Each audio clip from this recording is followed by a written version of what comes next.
Орхон аймгийн засаг даргын тамгын газар Good Neighbors олон улсын төрийн бас байгууллагын хамтын санхүүжилтээр бага насны хүүхдийн эрх хамгааллыг дэмжих төслийг хэрэгжүүлж эхэллээ. Энэхүү төсөл нь 12 дугаар сарыг дуустал богино хугацаанд хэрэгжих бөгөөд Орхон аймгийн төрийн өмчийн 31 цэцэрлэг хамрагдаж байна. Төслийн нээлтийн үйл ажиллагаанд Good Neighbors олон улсын төрийн бас байгууллагын Монгол дахь суурин төлөөлөгч Жонхон Сө хүрэлцэн ирж үг хэллээ.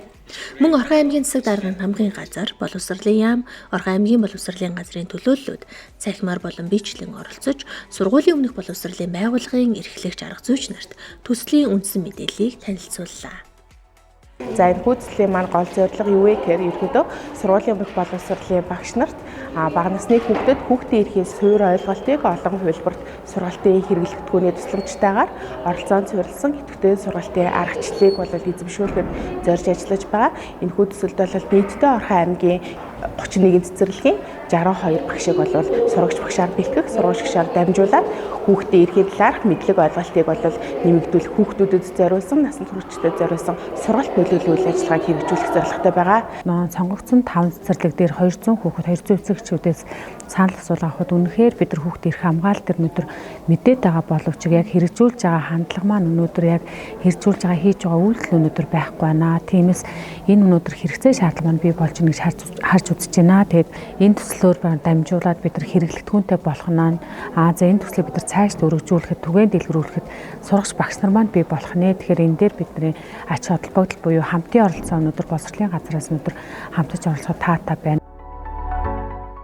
Төслийг хэрэгжүүлж эхлэхээс өмнө Орхон аймгийн 5 цэцэрлэгийг төвөрийн аргаар сонгон хүүхэд эцэг эхчүүдийн дунд бага насны хүүхдийн эрх хамгааллын өнөөгийн байдал мэдлэг хандлагыг тодорхойлох зорилгоор суурь судалгаа хийсэн байна. Энэхүү суурь судалгааны үр дүнд цаашид авах арга хэмжээ, анхаарах зүйлсийг тодорхойлон гаргасан бөгөөд төслийн үр дүн хэмжих боломжтой олжээ. За мөн цэцэрлэгийн эрхлэгч арга зүйч, эмч, эцэг эх багш нарын оролцоотой дэмжих бүлгийг байгуулж тэднийг сургалтад хамруулсан юм а. Эцэгчүүдийн мэдлэг маш өндөр байгаа хэрнээ хандлага нь дутмаг байгаа юм байна. Хүүхдийн эрхээ хамгаалах асуудал дээр хүүхдүүдийн мэдлэг бол маш доогуур муу байгаа уйлсан Исмаилаар дүгнсэн байлээ. Тэгэхээр энэ төслийн үр дүн бол бид нар Орхон аймгийнхаа нийт сургуулийн боловсролын бага насны хүүхдүүдэд хүүхдийн эрхийн талаар мэдлэгийг өгж, тэрний ардах эцэгчүүдэд хүргэж эцсийн үр дүнд нь бид нэр өөрийгөө хэрхэн хамгаалах талаар өргөн мэдлэгтэй хүүхдүүдийг бий болгохын төлөө маш хичээж ажиллана гэж ингэж бодож байна. Энэ сургалт бол үнэхээр ач холбогдол өндөртэй сургалт.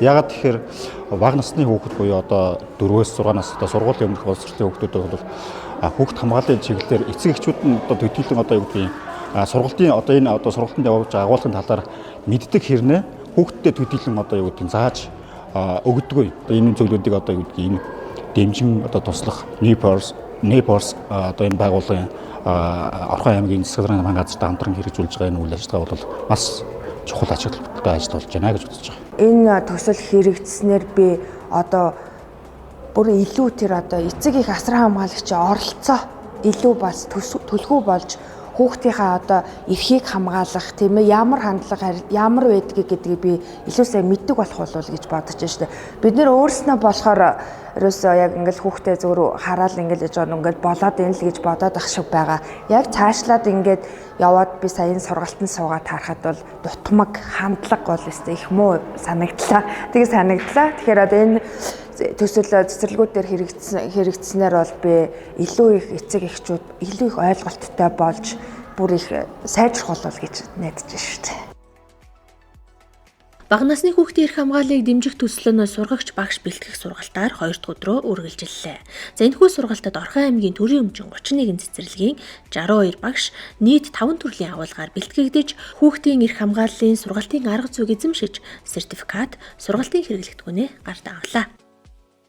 Маань бол туслын хүрээнд хамтраад өөрийн цэцэрлэгийн яг өөрсдийн хариуцсан ангиуд болон бусад зорилттой бүлгийн ахлах бэлтгэл ангийн сурагчдад мөн насанд хүрэгчдэд энэхүү сургалтыг цаашин дамжуулах сургалтуудыг хийх ийм онцлогтой. Төслийн манд давуу тал гэвэл мэдээж яг нөгөө эрэлт хэрэгцээ бүхий агуулгаар багш нартаа яг ингээд хөтөлбөр бэлдэж орж байгаа, бүх багш нартаа гарын авлагыг өгж байгаа, бүх багш нартаа сургалт орох хэрэглэгдэхүүнийг бас бэлдэж өгж байгаараа манай төсөл онцлогтой байгаа. Бидний өдөр тутмын амьдралд хүүхдийн эрх гэдгийг хүүхэд за томчууд, насан туршид бүгд мэддэг ч гэсэн яг амьдрал дээрээ яг эрхийг нь дэмжихэд яг ямар зөв дадлыг суулгах вэ гэдгийг энэ сургалтын үр дүнд Орхон аймгийн маань төрийн өмчийн бүх цэцэрлэгийн ахлах бүтээл бүлгийн багш нар бас сураад өөрсдийн гэсэн гарын авлагатай болоод сургагч тушаар бэлтгэгдэж байгаад маш их баяртай байна. Яг сургуулийн өмнөх насны хүүхдүүдийн маань насанд нь тохирсон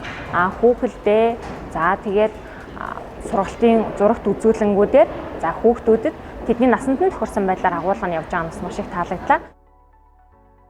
Ийхүү хүүхэд хамгааллын чиглэлээр дэмжих бүлгийг байгуулж сургагч багш нарыг бэлтгэснээр төсөлд хамрагдаж байгаа цэцэрлэгүүдийн суралцагч хүүхдүүд, эцэг эх асран хамгаалагчид олон хувилбарт хэрэглэгдэхүүний тусламжтай сургалтад хамрагдаж мэдлэг ойлголтоо сайжруулах боломжтой боллоо. Үүнээс гадна улсын хэмжээнд сургуулийн өмнөх боловсролын байгууллагын сайн туршлага болж үлдэх үр дүн хүлээгдэж байгаа юм а.